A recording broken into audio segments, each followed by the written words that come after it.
G30S bukan pemberontakan PKI. Permadi SH dalam 50 tahun merdeka dan problema Tapol-Napol 1995 halaman 59 dalam seminar sehari di YLBHI pada 28 Januari 1995 mengemukakan bahwa dia kesulitan menjawab pertanyaan anak-anak muda sekarang. Kalau memang PKI itu berontak terhadap siapa? Sebab pemerintah waktu itu yang dipimpin Bung Karno menguntungkan posisi mereka. Kemudian berapa orang yang dibunuh PKI? Benarkah PKI punya bedil dan membunuh orang-orang lain, kecuali yang 7 jenderal dan beberapa kolonel dan lain sebagainya? Dan itu pun masih dipertanyakan. Apakah PKI atau tentara sendiri yang membunuhnya? Menurut Ojutat, dalam memoir Ojutat halaman 171, yang jelas Presiden Soekarno tidak merasa diberontak PKI. Kalau G30S itu pemberontakan PKI, berarti PKI berontak pada pemerintahan Soekarno 1 Oktober 1965. Bila demikian, mengapa Nyoto, orang ketiga dalam PKI, tidak ditangkap Soekarno ketika hadir dalam sidang kabinet 6 Oktober 1965? Malah ketika sidang kabinet 6 Oktober tersebut, kebetulan Ojutat berdekatan duduk dengan Nyoto. Oleh Bung Karno disilahkan untuk ngomong-ngomong.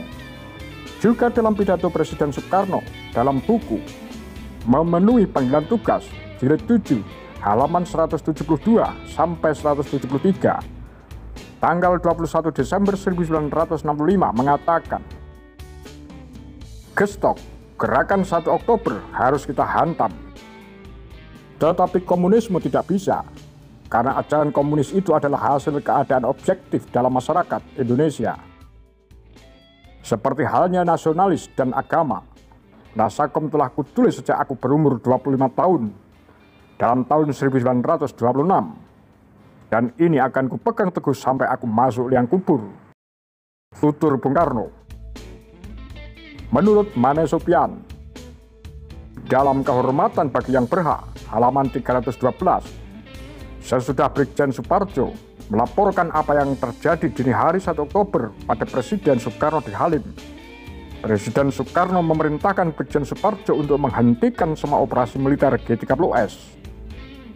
Perintah itu diberikan pada saat G30S secara militer dalam posisi memegang inisiatif. Ini terjadi di Halim 1 Oktober 1965. Perintah lisan Presiden Soekarno itu ditaati. Operasi militer berhenti seketika. Senjata yang berada di tangan para militer yang berkekuatan 2 batalion diperintahkan oleh Auri supaya dikembalikan ke dalam gudang. Seorang saksi mata yang berada di Halim 1 Oktober 1965 mengatakan, DN Aidit yang juga berada di Halim ketika mendengar perintah supaya operasi militer dihentikan, memberi reaksi marah. Melapornya Brigjen Suparjo kepada Presiden Soekarno dan bukan kepada Aidit, menjadi bukti yang hidup bahwa G30S bukan pemberontakan PKI dan bukan PKI yang menjadi dalangnya. Kalau PKI yang berontak atau menjadi dalangnya, tentu Brigjen Suparjo melaporkannya kepada Aidit dan bukan kepada Presiden Soekarno. Padahal Brigjen Suparjo dengan tidak mempedulikan bagaimana reaksi Aidit terhadap perintah lisan Presiden Soekarno untuk menghentikan operasi militer. Perintah itu ditaati sepenuhnya. Mane Sopian dalam Kehormatan Bagi Yang Berhak halaman 151 melalui bukunya juga mengatakan bahwa Sunardi SH pada tanggal 10 Desember 1981 telah mengirim surat kepada 500 alamat pejabat tinggi, termasuk Presiden Soeharto. Isinya menuduh Presiden Soeharto terlibat G30S. Sunardi SH ditangkap dan diadili, dinyatakan sebagai pengkhianat oleh Pengadilan Negeri 7 Oktober 1982, dituntut hukuman 4 tahun 6 bulan potong masa tahanan. Di dalam pidato pembelaannya, Sunardi SH mengatakan bahwa coup d'etat G30S 1965 yang dikatakan gagal justru berhasil dengan baik, sesuai dengan rencana lebih dulu, telah diatur dan diperhitungkan dengan cermat, yaitu menjatuhkan kekuasaan Presiden Soekarno sebagai pemegang pemerintahan yang sah. Jelasnya, menurut Sunardi SH, bahwa G30S adalah kudeta Soeharto, bukan pemberontakan PKI. Jika G30S pemberontakan PKI, tentu Sunardi SH tidak akan mengatakan G30S berhasil. Karena kenyataannya, bersamaan dengan tergulingnya Presiden Soekarno dari kekuasaannya, PKI pun turut hancur. Sedang Oicutat dalam memoir Oicutat halaman 170 mengatakan, menurut pengamatannya, sejak 1 dan 2 Oktober 1965, kekuasaan de facto sudah lepas dari tangan Presiden Soekarno selaku penguasa Republik Indonesia.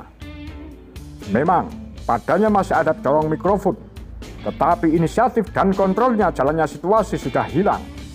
Yang ada hanya tinggal sedikit kekuasaan atas piranti dan sarana untuk mewujudkan kehendak politiknya. Dengan kata lain, pada 1 Oktober 1965, berakhirlah sesungguhnya rezim Soekarno. Sementara itu, Nyonya Dewi Soekarno, Frits Nederland tanggal 16 April 1970, melalui surat terbuka yang ditujukan kepada Jenderal Soeharto, antara lain mengatakan, Tuan telah meyakinkan orang banyak, memfitnah dengan melancarkan berita bahwa G30S dilakukan oleh PKI. Hal itu jelas tidak benar. Bukankah yang melakukan gerakan itu orang-orang militer? Jelas bahwa peristiwa G30S adalah akibat pertentangan yang ada di kalangan ABRI sendiri. Pada suatu hari, Soeharto pada Minggu 23 Januari 1994 menerima rombongan peserta pembekalan Back to Basic TNI Angkatan Laut di Tapos Bogor. Di tengah perbincangan yang santai dan penuh keakraban sepanjang 1,5 jam, itulah Pak Harto, kata tabloid Detik mengungkapkan, saya menerima sebuah buku berjudul Prima Dosa. Isinya menggugat pemerintahan sekarang dan menggugat saya, bahwa yang menciptakan G30S itu saya. Mereka memutarbalikkan fakta. Sementara pengamat luar negeri tentang G30S menyimpulkan beberapa hal.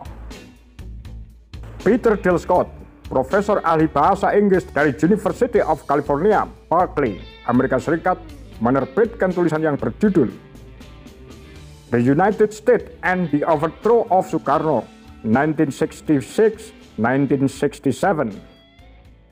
Amerika Serikat dan penggulingan Soekarno. Karyanya itu dimuat dalam Pacific Affairs dalam tahun 1984. Isinya menguraikan peranan CIA dalam menggerakkan TNI Angkatan Darat, terutama oleh Sasquatch, yang menyimpulkan G30S kudeta yang dilakukan Soeharto. Sedangkan A.C.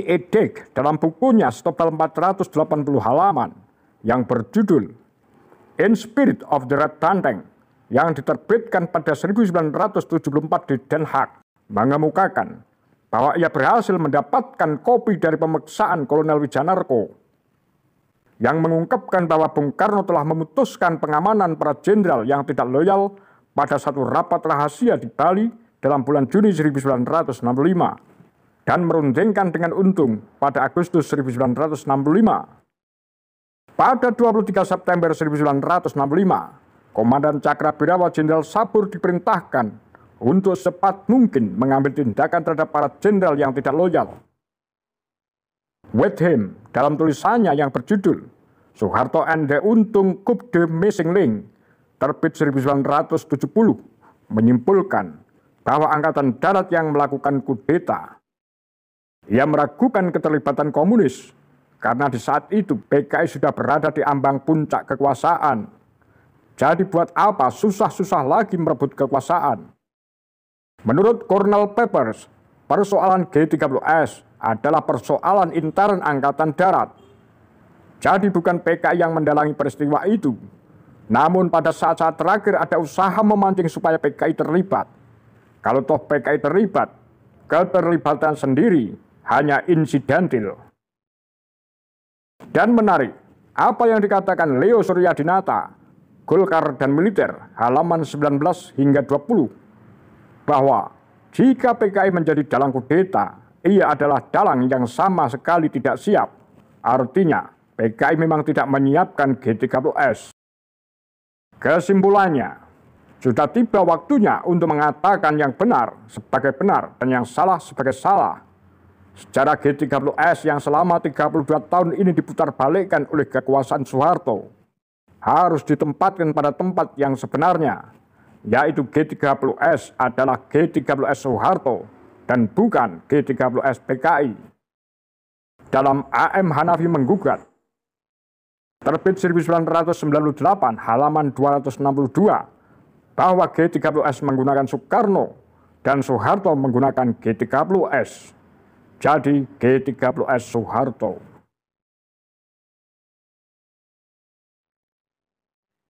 Apa pendapat Anda? Demikian kura-kura, tagar lambe sundel.